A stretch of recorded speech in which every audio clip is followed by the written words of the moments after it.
جی بیٹا، ہم پڑھ رہے تھے کہ حجیت حدیث والا ٹاپک پڑھ رہے تھے، پیج نمبر 2 پہ تھے اب ہم پیج نمبر 3 پہ آ گئے ہیں۔ اور حجیت حدیث یعنی کہ حدیث مبارکہ صلی اللہ علیہ وآلہ وسلم کی ماخذ کیا ہے، وہ کہاں سے آئی ہیں ہمارے پاس، وہ حضرت صلی اللہ علیہ وآلہ وسلم کی اسوہ حسنہ سے آئی ہیں ہمارے پاس۔ اچھا، اب ہمارے پاس جو ہے قرآن پاک میں اس بارے میں بار بار توجہ دلائی گئی ہے، حدیث کی اہمیت کے بارے میں، حدیث کی حجت کے بارے میں۔ حدیث اور قرآن کا باہمی تعلق۔ قرآن کریم کی کئی آیات سے یہ بات معلوم ہوتی ہے کہ رسول کریم صلی اللہ علیہ وآلہ وسلم اللہ تعالیٰ کی طرف سے صرف آیات قرآنی پڑھا کر سنانے کے لیے مبعوث نہیں ہوئے تھے، بلکہ اس کے ساتھ ساتھ کتاب اللہ کی تعلیم، تشریح، اس کے اسرار و رموز کو کھولنا، یعنی کہ اس کے اندر ایسی باتیں جن کی طرف اشارہ کیا گیا ہے لیکن ہم اس اشارے کو سمجھ نہیں پا رہے، تو اس کو ایکسپلین کرنا، اس کے احکام کی تفصیلات بیان کرنا بھی آپ صلی اللہ علیہ وآلہ وسلم کے مقاصد بعثت میں شامل تھا۔ اس کے بعد اسی بات کی دلیل میں کچھ آیات ہیں جو ہمیں قرآن پاک میں ملتی ہیں حدیث کی اہمیت کے بارے میں۔ سورہ آل عمران میں آیت ہے جس کا ترجمہ بچ یہ ہے کہ رسول پاک صلی اللہ علیہ وآلہ وسلم اللہ کی آیات پڑھ کر سناتا ہے، کہ وہ رسول انہیں اللہ کی آیات پڑھ کر سناتا ہے، انہیں پاک کرتا ہے، انہیں کتاب و حکمت کی تعلیم دیتا ہے۔ آیات پڑھ کر سنانا اور کتاب و حکمت کی تعلیم دینا دو مختلف چیزیں ہیں بیٹا۔ آیات پڑھ کر سنانا مطلب ویسے ہی ان کو بتا دینا، لیکن ان کی تفصیل بیان کرنا، ان کا پس منظر بیان کرنا اور ان کی زندگیوں میں، بعد کی آنے والی زندگیوں میں اس کے فضائل اور اہمیت پر نظر ڈالنا، یہ کس میں آ گیا؟ کتاب و حکمت کی تعلیم میں۔ ایک اور جگہ ارشاد باری تعالیٰ ہے، جس نے رسول صلی اللہ علیہ وآلہ وسلم کی اطاعت کی اس نے اللہ کی اطاعت کی، ٹھیک ہے۔ اس کے بعد تیسری جو سورۃ الحشر میں ارشاد ہے وہ ہے، اور جو کچھ تمہیں رسول دیں اسے لے لو، یعنی جو حکم دیں اس پر عمل کرو، اور جس چیز سے روکیں اس سے رک جاؤ۔ تو اس سے بیٹا واضح حدیث مبارکہ کی جو ہے وہ اہمیت کا ہمیں پتہ چلتا ہے۔ دوسرا ہے نمبر 4 پہ، جیسا کہ ہم نے تمہارے اندر تمہیں میں سے ایک رسول بھیجا، یعنی کہ انسانوں میں سے، جو تمہارے سامنے ہماری آیات کی تلاوت کرتا ہے اور تمہیں پاک و صاف کرتا ہے، یعنی کہ اللہ تعالیٰ کی قرآن پاک کی تلاوت سے ہم پاک و صاف ہو جاتے ہیں، ہمارے اندر سے جو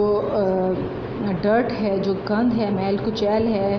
جو اخلاقی برائیاں ہیں وہ دور ہو جاتی ہیں، اور تمہیں کتاب و حکمت کی تعلیم دیتا ہے، اور جو کچھ تم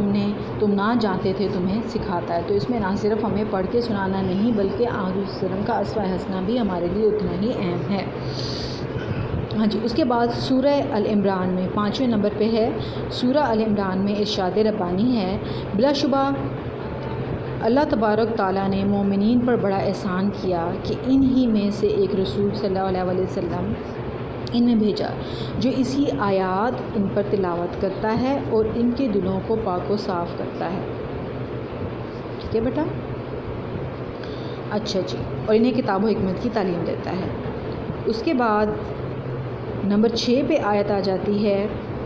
کہ یہ پیغمبر صلی اللہ علیہ وسلم اپنی خواہش سے نہیں بولتا، بلکہ وہ تو وہی ہوتی ہے، یعنی کہ اللہ تعالیٰ کا پیغام ہوتا ہے جو اس سے بھیجی جاتی ہے۔ اس آیت میں پیغمبر کے الفاظ کو وحی سے تعبیر کیا گیا ہے کہ آپ صلی اللہ علیہ وآلہ وسلم کچھ بھی اپنی طرف سے نہیں بولتے تھے، بلکہ اللہ تعالیٰ کی طرف سے ہی ان کو پیغام بھیجا جاتا تھا اپنی امت کو راہ راست پر لانے کے لیے۔ جی بیٹا، اس کے بعد نیکسٹ ہے ہمارے پاس پیج نمبر 4، جس میں مزید آیات دی گئی ہیں۔ آیت نمبر 7 ہے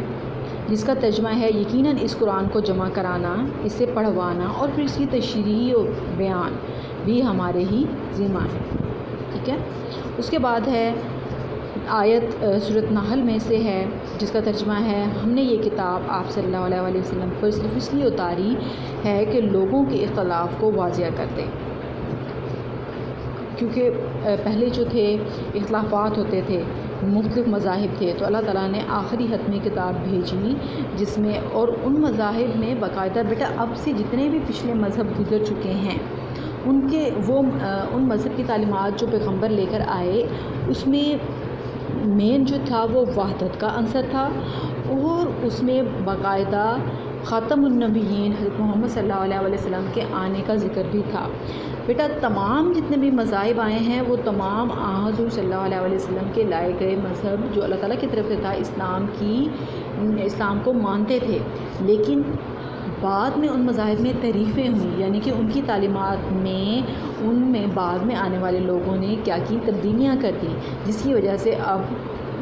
جو ہے وہ مختلف قسم کے مذاہب بن گئے ہیں، اور وہ ان تحریفات، ان تبدیلیوں کی وجہ سے اب وہ آخری نبی محمد صلی اللہ علیہ وسلم کو نہیں مانتے ہیں۔ تو بیٹا ان اختلافات کو ختم کرنے کے لیے اللہ تعالیٰ نے جو ہے وہ آخری کتاب حضور صلی اللہ علیہ وسلم پر اتاری۔ بیٹا اس طرح کی چند اور آیات جو اس میں تحریر کی گئی ہیں وہ ہے، اس میں مزید 3 آیات اور دی ہیں رائٹر نے۔ وہ کہتے ہیں کہ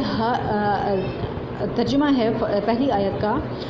قرآن پاک میں ارشاد ہے، اور ہم نے یہ نصیحت آپ صلی اللہ علیہ وسلم کی طرف سے اتاری تاکہ جو کچھ لوگوں کی طرف بھیجا گیا ہے آپ صلی اللہ علیہ وسلم اسے کھول کھول کر بیان کر دیں۔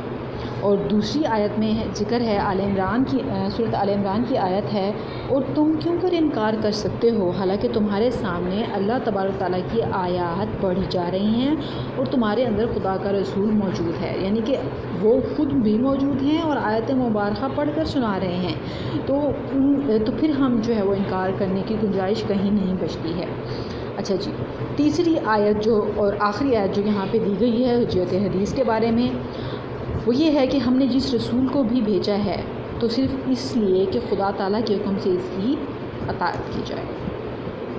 کہ اللہ تعالیٰ کے حکم سے اس کی اطاعت کی جائے۔ تو بیٹا اس میں ان تمام احادیث سے پہلے 8 حدیث، اس کے بعد 3 اور ٹوٹل کتنی ہو گئی 11 احادیث آپ نے اچھے طریقے سے یاد کرنی ہے، اس کو پریپیئر کرنا ہے۔ اگر حجت حدیث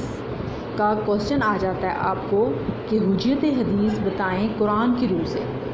تو اس میں آپ یہ تمام آیات ایڈ کریں گے تبھی آپ کو جو ہے وہ پراپر مارکس ملیں گے۔ اور آیات میں یہ کوشش کریں کہ آپ سورت کا جو ہے وہ نام بتائیں، آیت نمبر بتائیں، یاد رہتی تو ٹھیک، لیکن اس کے ترجمے میں آپ کوئی بھی مسٹیک نہ کریں۔ آیات اور احادیث کا جو ترجمہ ہے اس میں آپ اپنے طرف سے الفاظ ایڈ نہیں کر سکتے ہیں، آپ کو ایز سچ ویسے ہی لکھنا ہوتا ہے جیسا کہ آپ نے دیکھا ہے بک میں، اس کو یاد بھی ویسے کرنا ہوتا ہے۔ جی بیٹا آج کا ہمارا لیکچر یہیں ختم ہوتا ہے، کل انشاءاللہ ہم حدیث کی اہمیت و ضرورت کے بارے میں پڑھیں گے۔ اوکے جی، اللہ حافظ۔